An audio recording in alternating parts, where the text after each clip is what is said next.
સુજલ, જો પેલો ચિંતન પણ અહીં આવે છે. અરે હા, જો તો ખરો, એનું મોઢું પણ દિવાલ પીધલ જેવું લાગે છે. હા, મને પણ લાગે છે તેના ઘરમાં ઝઘડો થયો લાગે છે. ચાલ આપણે તેમને પૂછીએ. હા, એ ચિંતન ક્યાં જાય છે? અહીંયા આવ. શું કામ છે યાર? અરે ચિંતન, તુંય અમારી જેમ રિસાઈને આવ્યો છે ને ઘરેથી? હા. કેમ, તને વળી શું થયું? બીજું શું થાય, ઘરમાં રહેવું ગમતું જ નથી ને. જ્યારે હોય ત્યારે પપ્પા વાતમાં ઉતારી પાડે છે, અને મમ્મી તો આખો દિવસ એમ જ કહ્યા કરે છે કે ગરમ ચીપીઓ ચંપાવી દઈશ. એક વેલણ પડી જશે એવી ધમકીઓ જ આપ્યા કરે છે. જોયું સુજલ, જોયું ને? હું નહોતો કેતો? બધા મમ્મી પપ્પા ભગવાને આવા જ બનાવ્યા છે. અરે ભાઈ ચિંતન, તારી જેમ મારા પપ્પા પણ બહુ જ ગરમ મગજના છે. આપણે મહેનત કરીને મરી જઈએ, નિશાળમાં પરીક્ષા દઈએ અને રિઝલ્ટ આવે ત્યારે ખુશીના મારી આપણે પપ્પાને બતાવવા જઈએ, પપ્પા મારો 3જો નંબર આવ્યો. તો પપ્પા કે ડોબા, તારો પહેલો નંબર કેમ ના આવ્યો? ગાય ભેંસની જેમ ઘાસ ખાય છે, પણ તો કેમ નથી બરાબર? શું કહું, મને તો પપ્પા સાથે બોલવાનું જ નથી ગમતું. જ્યારે હોય ત્યારે બસ લડતા જ હોય. અરે પાર્થ, તારા તો પપ્પા એવા છે, પણ મારા તો મમ્મી પણ એવા છે. બસ આખો દિવસ કામમાં ને કામમાં, અને નવરી પડે એટલે બેનપણીઓને ફોન કરશે અને બહાર શોપિંગ કરવા જશે. પણ હું કહું કે મમ્મી મારે નકશાપોથી લાવવી છે, મને એમાં સમજ જ નથી પડતી, મારી સાથે ચાલો ને, તો તરત જ કહેશે કે ભણવા શા માટે જાઓ છો?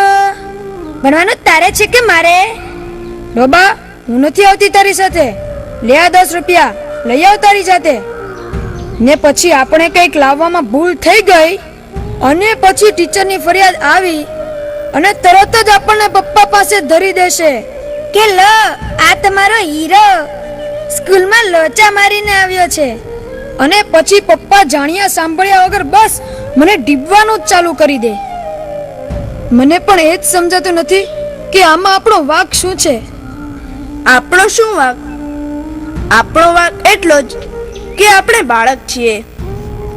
આ જો ને, તારા મમ્મી પપ્પા આવા, આનાય મમ્મી પપ્પા આવા, મારાય મમ્મી પપ્પા આવા. મને તો એ જ સમજાતું નથી કે બધાના મમ્મી પપ્પા પોતાના છોકરાઓ સાથે જ કેમ આવું વર્તન કરે છે.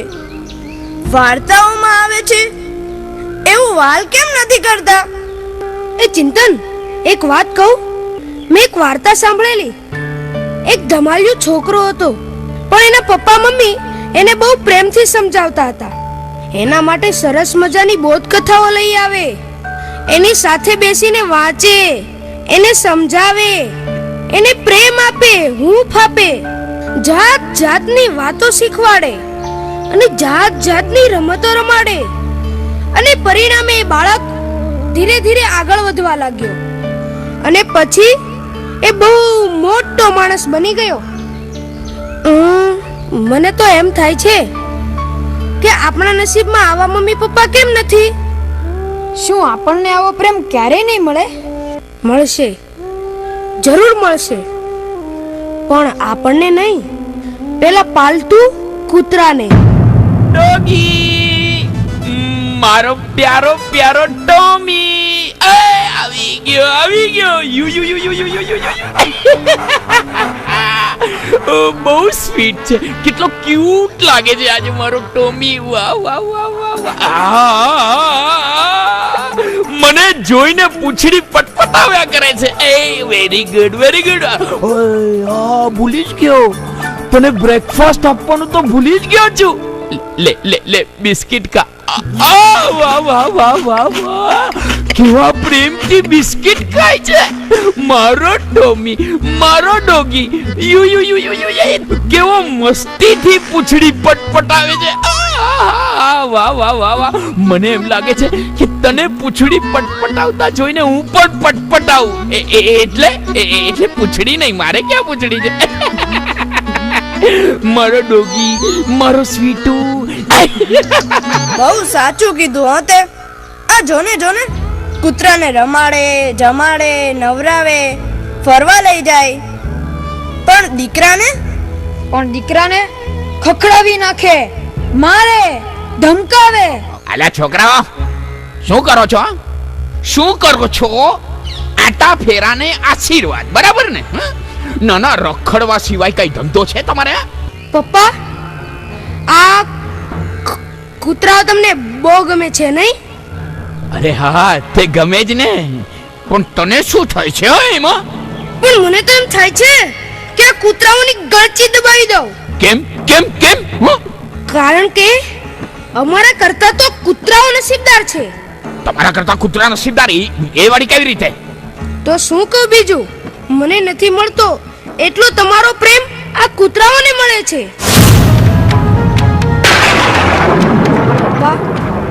પપ્પા, અમે તમારા બાળકો આ કૂતરાથી પણ ગયા.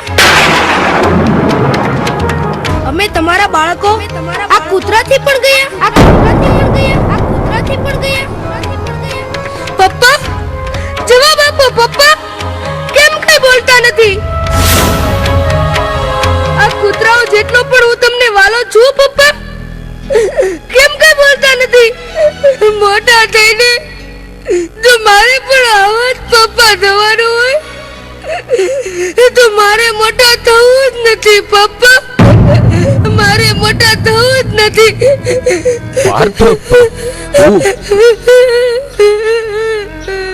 કેમ સનતભાઈ, હૈયામાં વાવાઝોડું કેમ ફૂંકાવા લાગ્યું? તમે કોણ? હું છું તમારી આજને આવતીકાલ સાથે જોડતો સેતુ.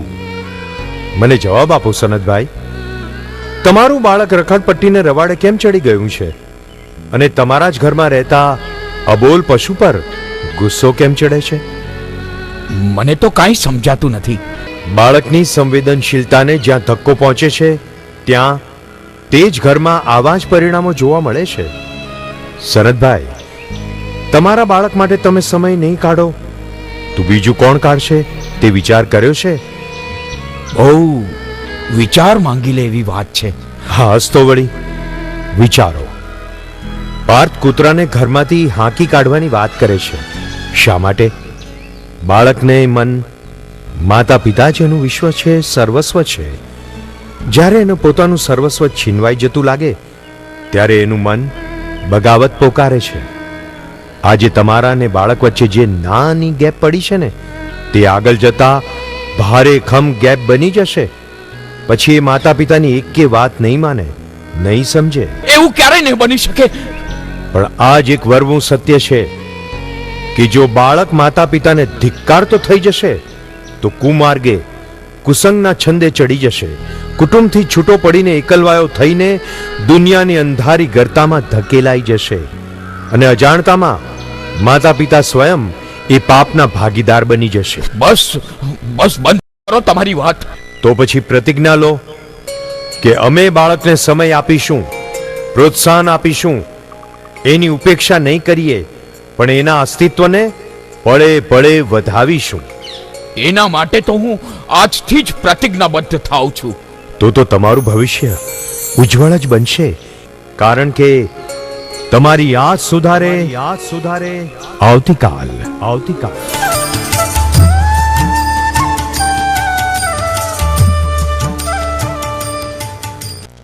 અમારા યુવાનોને એકવાર જોરદાર તાળીના નાથી ફરીવાર. ભક્તો, સત્ય છે એ આપણી સામે એક દિવસ લાવવું પડશે અને સ્વીકારવું પડશે.